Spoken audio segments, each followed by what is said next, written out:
of those cars. What might his reaction be? I suspect his reaction would be, what the hell have you been doing in 100 years? Probably almost nothing. We would definitely argue, well, it's a four-wheeler, it has plenty of different colors, but at the end of the day, the business model for cars never changed.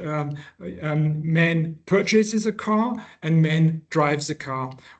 Almost all other products have changed more significantly, and especially the business model behind those products have also changed. And the consequence is that we are facing significant challenges and problems in the domain of mobility. Some people argue mobility is broken.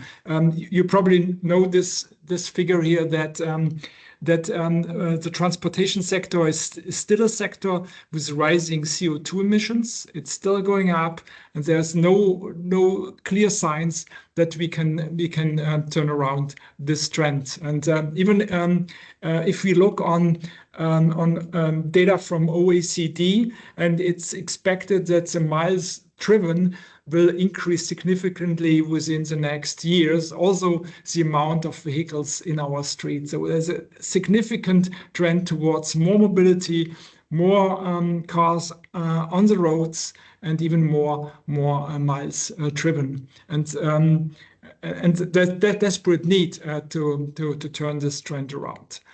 Another issue related to cars is that we need to think about conserving resources. Today, more than 7 million tons of plastic are displaced anywhere in the world, sometimes in rivers, sometimes in the sea. So only a small fraction of a car is basically recycled. So the way we produce cars is not really efficient, and it's definitely not environmentally friendly. So the question is, are we really on the right track? And the proportions you see on the bottom left is correct. Yeah. Every year, cars increases in weight and size roughly between 0.5 and 1%. So there's a clear trend towards heavier cars, towards larger cars. The question is, at the end of the day, do we really need 2.5 tons of material for transporting 1.5 humans? So maybe at some point we need to rethink this proportion. Another issue is that that mobility is not really efficient. We lose every year 1.3 million people in accidents, more than 50 million get injured. And the World Bank is saying that due to the fact that not everybody has access to mobility, not probably here in Switzerland, but in many countries around the world, we lose significant global national product. So World Bank is arguing 3%. That means 3 trillion US dollars every year lost because the way we organize mobility is not really efficient. And you can see here some data. We have 90% of the accidents are caused by human error. It's not the machine, it's a human. And I think the very exciting number is on the upper right, that we have many thousand deaths every year in the US because drivers spill hot coffee and hot tea and do abrupt driving maneuvers and kill pedestrians, kill cyclists. So there's need to do something about it. And another number is what the airline people say or argue is seat utilization. Think about the following. On average, we have 1.3, 1.4 people in a car, and the car is in operation 55 minutes per 24 hours. So if I multiply 1.3 times 55 minutes and I divide it by 5 people in a car, and the car is in operation 24 hours, I end up with a seat utilization of 1.1%. So that means for Switzerland, we have about 20 million car seats in Switzerland, roughly. So that means on average, we have 200,000 car seats in operation. That meaning 19.8 million cars are parked. And that's not really the way we should organize mobility. And it's also a burden for many cities because we need a hell of a lot of parking lots. Here you see just for the US, nobody knows exactly the number, but there's some sort of analysis saying we have 2 billion parking spaces for 150 million cars, and that's equivalent to the size of Switzerland. So we need a lot of land for parking our cars, and roughly 1/3 of the space of a city is used for infrastructure, roads, parking spots, railroad trails, and things like that. No? I think we can definitely do better. Here's just some fancy number. If we have on average 1.3 people in a car, theoretically, we could take out the back seats. I know it's a theoretical a number, but the back seat is on average 30 kilos. And if I take 30 kilos out of a car, I can reduce the amount of CO2 emissions. And that if I add across the whole world, we could save whatever between 50 and 70 million tons of CO2 emissions just by being more efficient. I know that's a theoretical number, I'm aware of this, but I just want to give you the impression that we are talking here about big numbers and that we really can gain something significant if we do it much better than in the past. Parallel to this inefficient use of especially cars, we do see a tremendous shift, population shift, especially when we compare urban and rural population. You see here a graph saying that the proportion between urban and rural population will flip upside down when we compare 1950 and 2050. So from 30 to 70, that means 30% of people in urban areas, 70 in rural areas. In the 50s of last century, it will change to 70% in urban areas and 30% in rural areas in 100 years later. So we will definitely see a run into the city, and that will even makes a kind of a mobility situation even worse. Here's just some data. Nobody knows exactly the right number, but for Delhi, if we take Delhi, New Delhi in India, between 2,000 and 3,000 people arrive every day in Delhi, looking for housing, looking for education, looking for jobs, looking for medical treatment. And these people need to be moved around in Delhi. And that's really a challenge for organizing inner city mobility for all those immigrants coming from all over India. And when we wrote our last book, I spent a couple of weeks in Sao Paulo, and we see people coming from rural areas into the city, and but they do not have the ability to move back in the evening, so they have to build their slums around bus stations, because Sao Paulo reports every day 600 kilometers of traffic congestion, and that means as a consequence that these people cannot be moved around, and so really slums start to begin around bus stations or train stations, and that's really kind of a bad situation. We do see activities going on. Paris is being rebuilt, at least to some extent. It's called the 50 Minutes Project. You might heard about it. That means you can reach everything what you need: jobs, groceries, physicians, all what you need, schools, medical treatment, within 50 minutes. Barcelona is proposing this idea of super blocks. That means 9 blocks are connected to a super block, and it's not allowed during the day to enter those super blocks by car. So pedestrian areas can be built, and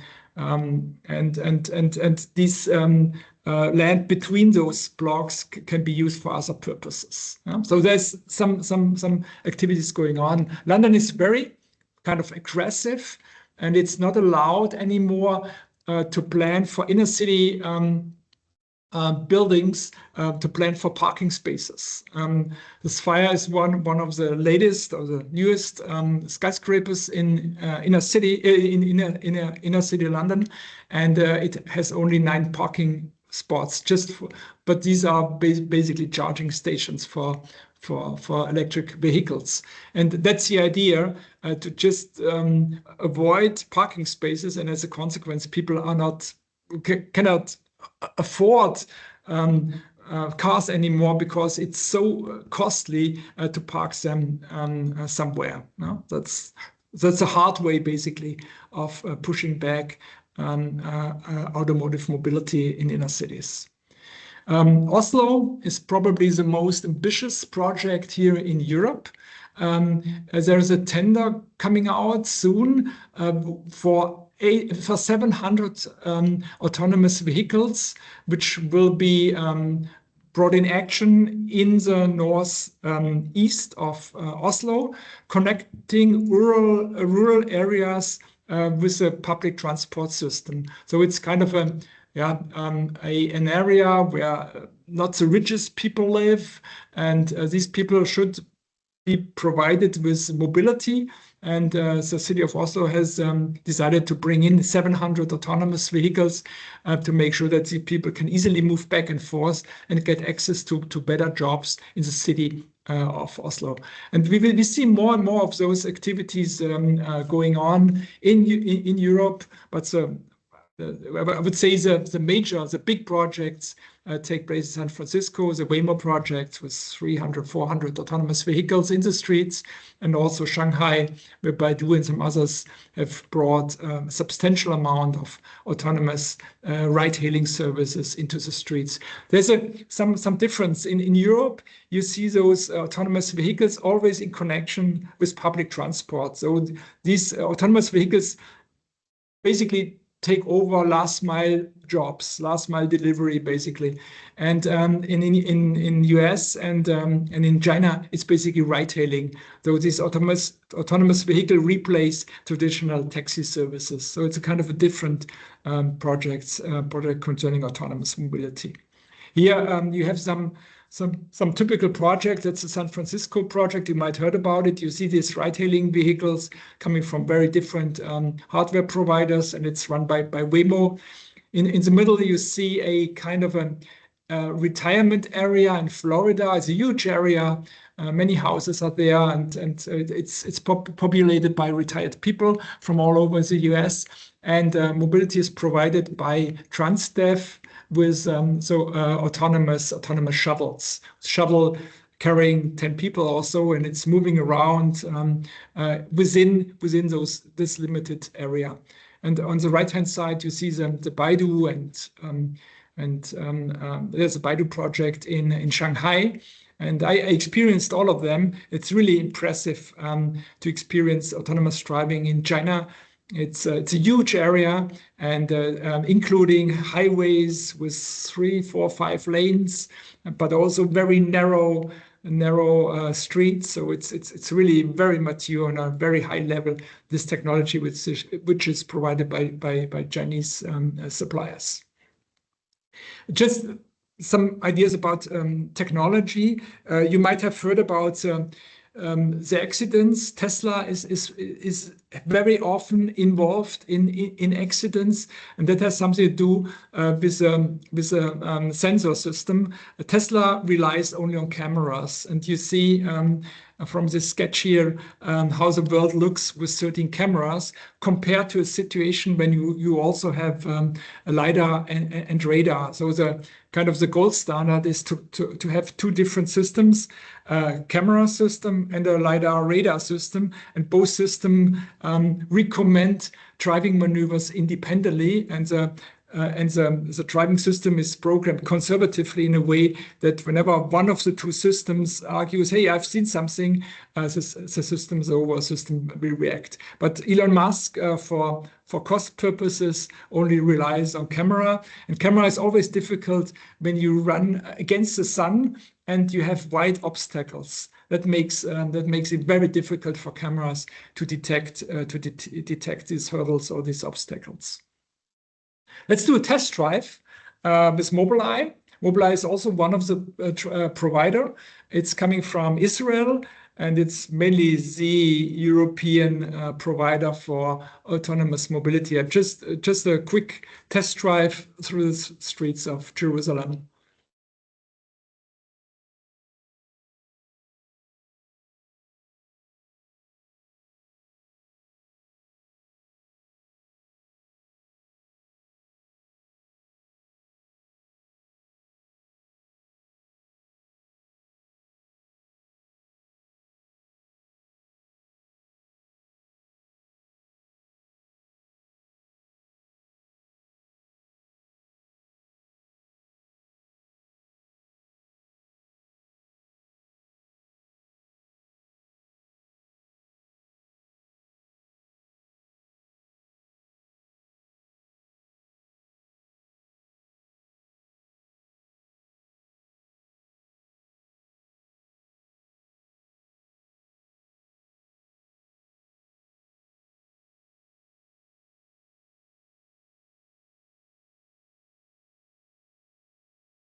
Yeah, you have seen the technology is able to master pretty sophisticated driving situation, and I have to confess that Waymo is probably even better because Waymo is already in a phase what we call humanizing driving.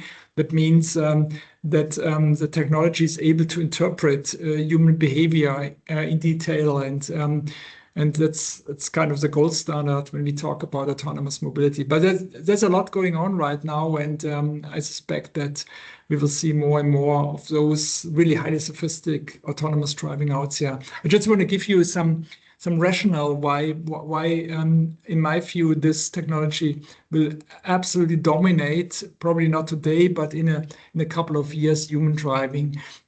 Here in Central Europe, we have a so-called mean time between failures of 13,000 operating hours. That means that statistically, every car is getting in an accident every 13,000 operating hours. If you run a car only with cameras, the mean time between failures is around 1,000 operating hours. That's why Elon Musk is running into accidents from time to time. If we do only LiDAR radar, then we have also 1,000 approximately. But if we combine those systems and let them decide independently, we can almost multiply these two thousands and end up with 1 million minus a correlation. And that shows that we can significantly increase the mean time between failures from 13,000 up to whatever, many 100,000. And that's kind of the argumentation why our streets should get safer if we take out humans from the steering task. Just some final thoughts about autonomous mobility. We expect basically 4 areas where we see improvements. A few accidents. I was just give you the rationale because we are on trucks. People are drunken. People turn to the kids on the back seat. There are many arguments why humans run into accidents, and the machine should not be affected by all those activities. We definitely expect lower emissions because we can communicate between the infrastructure and the car. Take, for example, the situation with the traffic lights on the upper right. The traffic light could send a signal to the car. I will switch from green to red in a couple of seconds, and the car could be turned on a glide path. So it just slows down to the traffic light, and once it reaches the traffic light, the light switches from red to green again, and the car can accelerate. This behavior alone would significantly reduce the amount of petrol or amount of energy we need for our cars. We also expect that throughput is much higher because cars can communicate with each other. There's evidence from Ann Arbor, Michigan, where this technology already used, and the field experiments show that we can bring 5 times more cars on a specific part of the street because we do not have this kind of stop and go situation, which we see today when humans take over the driving task. And the final argument is less space. Autonomous mobility would allow us to park our cars outside, or in a kind of perfect world, nobody would own a car anymore. So we have kind of a provider offering those services, and these cars are in operation, whatever, 20 hours a day.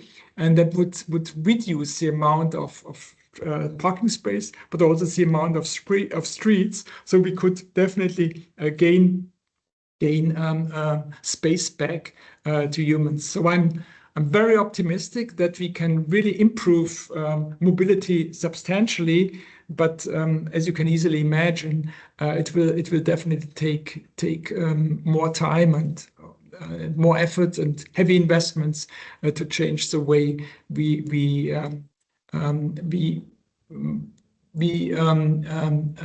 exercise mobility today. In order to have some times left for questions and answers, I would like to stop here, Mr. Bertschinger, if you allow, then we can invite some questions and have 10 minutes more to discuss.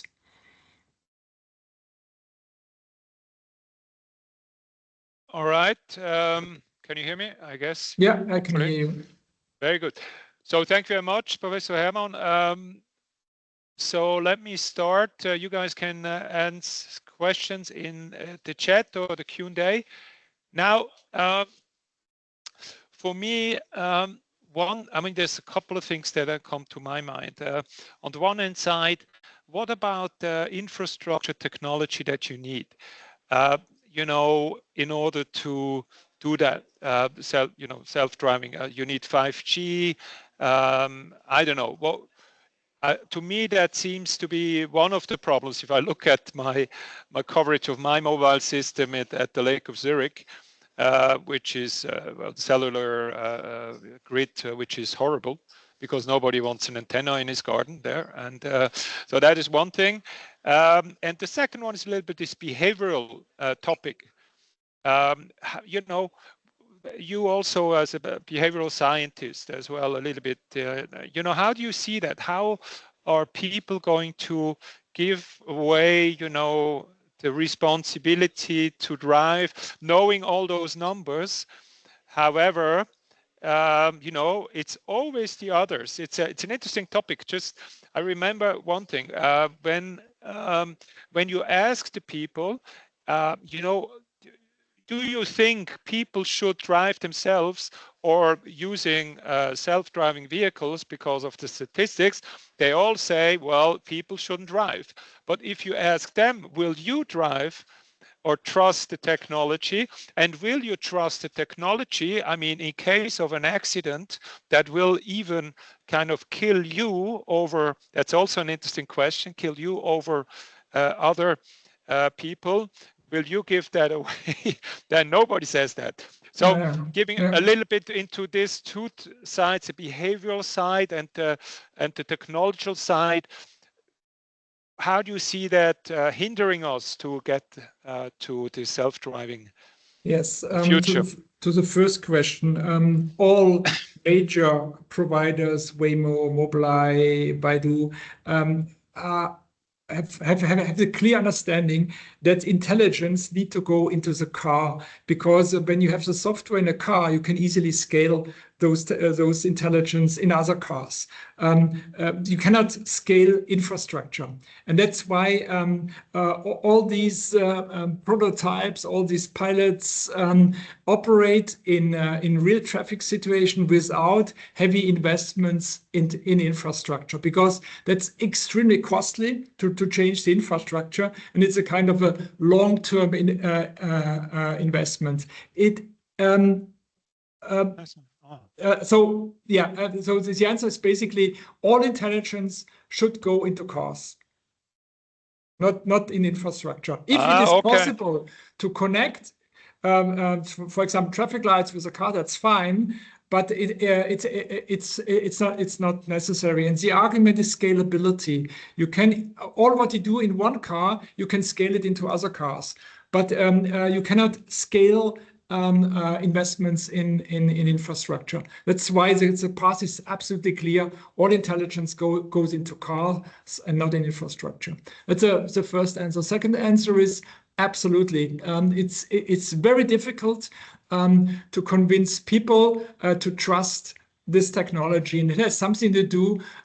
We overestimate our abilities. If you ask this question, think about accidents and the percentage about accidents caused by the machine or caused by the humans. The majority of people would say that almost all accidents are caused by the machine, and that's definitely not true. So it's more than 90% in Switzerland caused by humans. So we overestimate our ability to drive cars. That's why we need test applications. I have experienced this many times with people. They hesitate. They're very hesitant to enter a autonomous vehicle, but once they experience the smoothness of the technology, they really like it. So we need many test applications to get people used to this technology and to show them that it works and that we can really improve mobility in our streets. No? But it's a long way to go. Absolutely, it's a long way to go. Well, it's behavioral change. So I learned now. I didn't know that. I mean, I'm not a specialist, of course.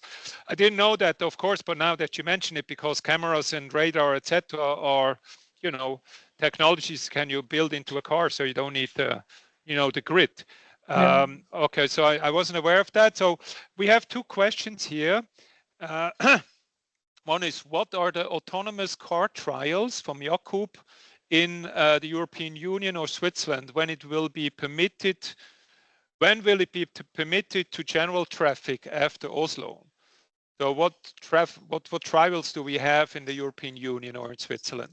So the legal situation is is more or less the same across Europe. You can come up with autonomous mobility. It is definitely limited in space. So that means we have areas, whatever, of 20, 30, 50 square kilometers.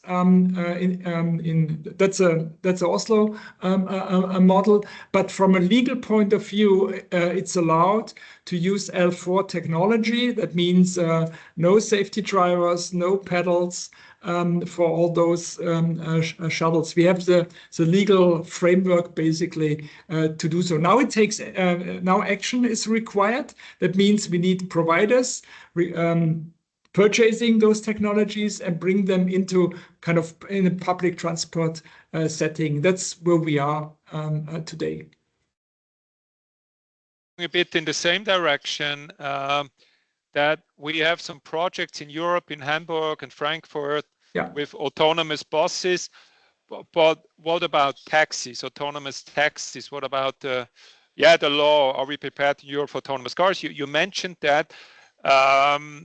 Now, by the way, what is the role of the innovation park in Zurich? I'm also wondering in terms of, do you see that there's going to be a big help for let's push autonomous driving in Switzerland, having this airport to test, or this is already passed? Now you really need to test it in the cities, etc.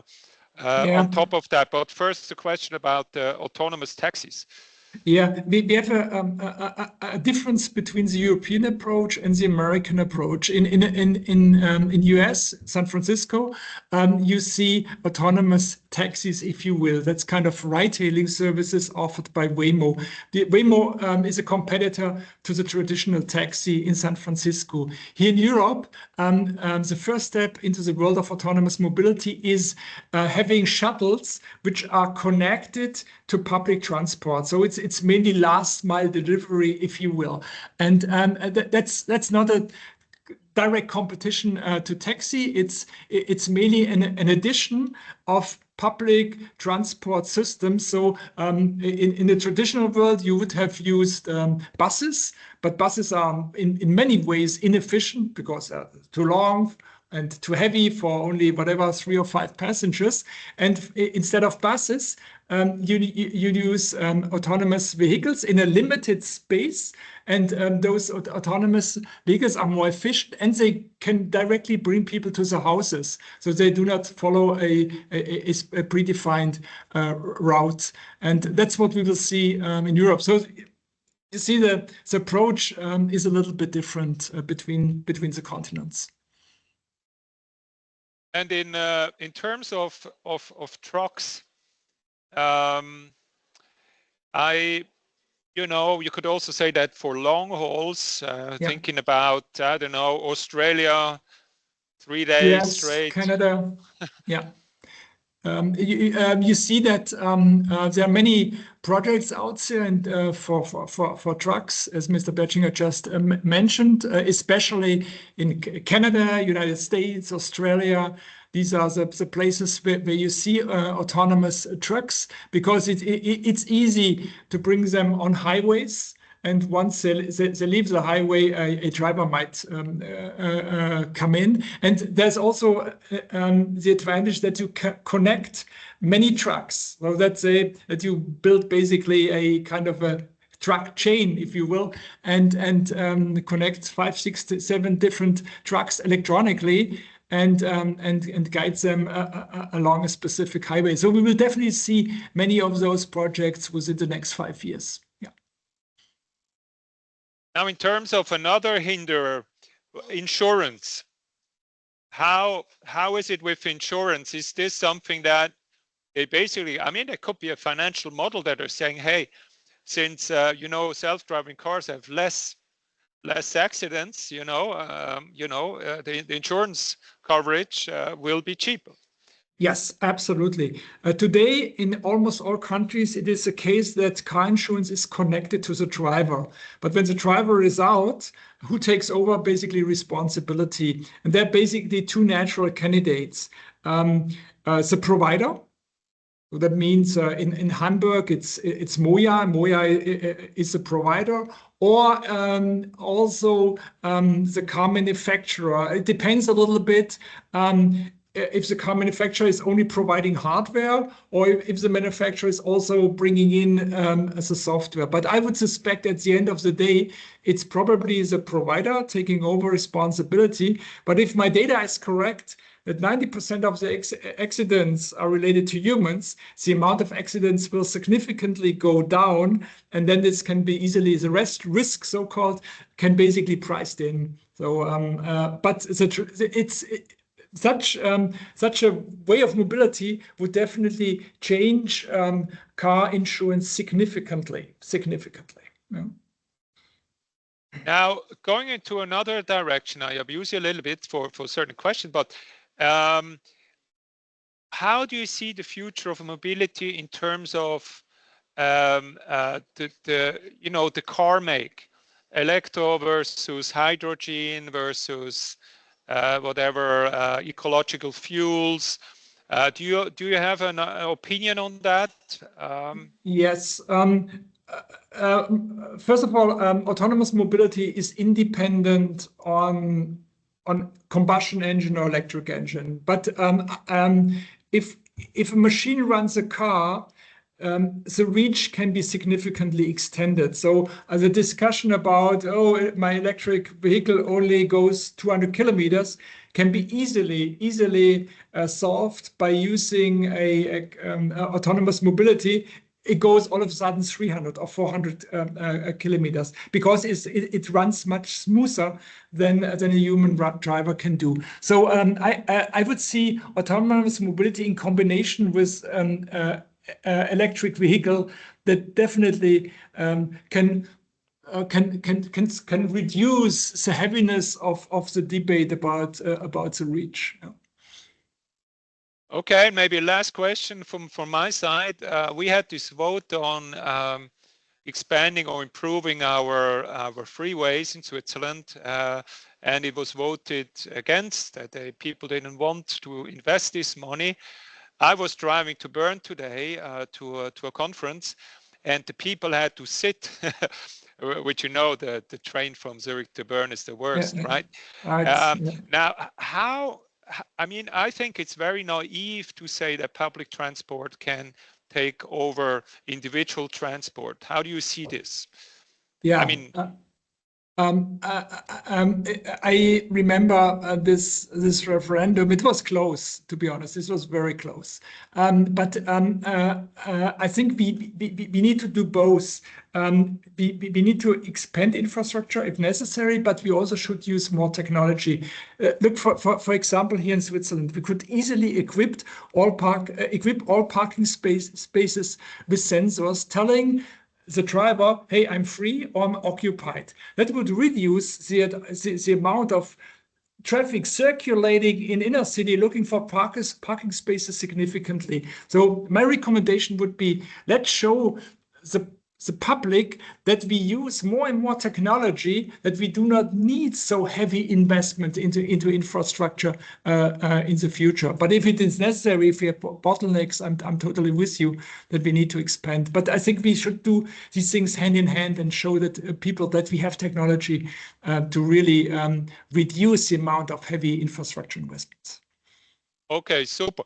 Well, I guess it's a little bit of everything, right? And I think it's also educating people like today about the possibilities of this technology, as well as talking about facts. And that was what personally me found a bit odd. Then when you know that 85% in Switzerland is individual traffic, and then you have 50% is public, and then you're saying, well, but we are not pushing individual traffic. Where do you put the people, right? Because it's already. So I found it's about facts, and so thank you very much, Professor Herrmann, for your lecture today and your insights into autonomous driving. I'm really going to look out for the first step. Actually would be that I can, with my car that can actually do already a lot of things, that I can let it drive for more than like 5 seconds before beeping. That would already be something. but we're really curious to see how this is going to happen. And last estimate, when do you see now in terms of years real autonomous driving being implemented into Switzerland? Switzerland is difficult because we are definitely not the leading country when it comes to this technology. First of all, we see in Scandinavia, in many areas, then probably Great Britain, Germany, because MOIA is on the way to expand this project in Hamburg, and then Switzerland will come. We will get 4 cars in Zurich. That's what I heard recently, but that's not a breakthrough. That's just another mini project. Okay. We are not the pacemakers here. small step for the world, big step for Zurich, so we can say. Absolutely. All right, so Professor Herrmann and everybody, I would like to thank everybody for listening in to this today's CEE Swiss Impulse session. We will have others, but this was a great example for inspiration. And Professor Herrmann, our thanks goes out to you. And I wish everybody a great lunch. Thank you very much for your time. Take care. Bye-bye, everybody. Thank you. Thank you.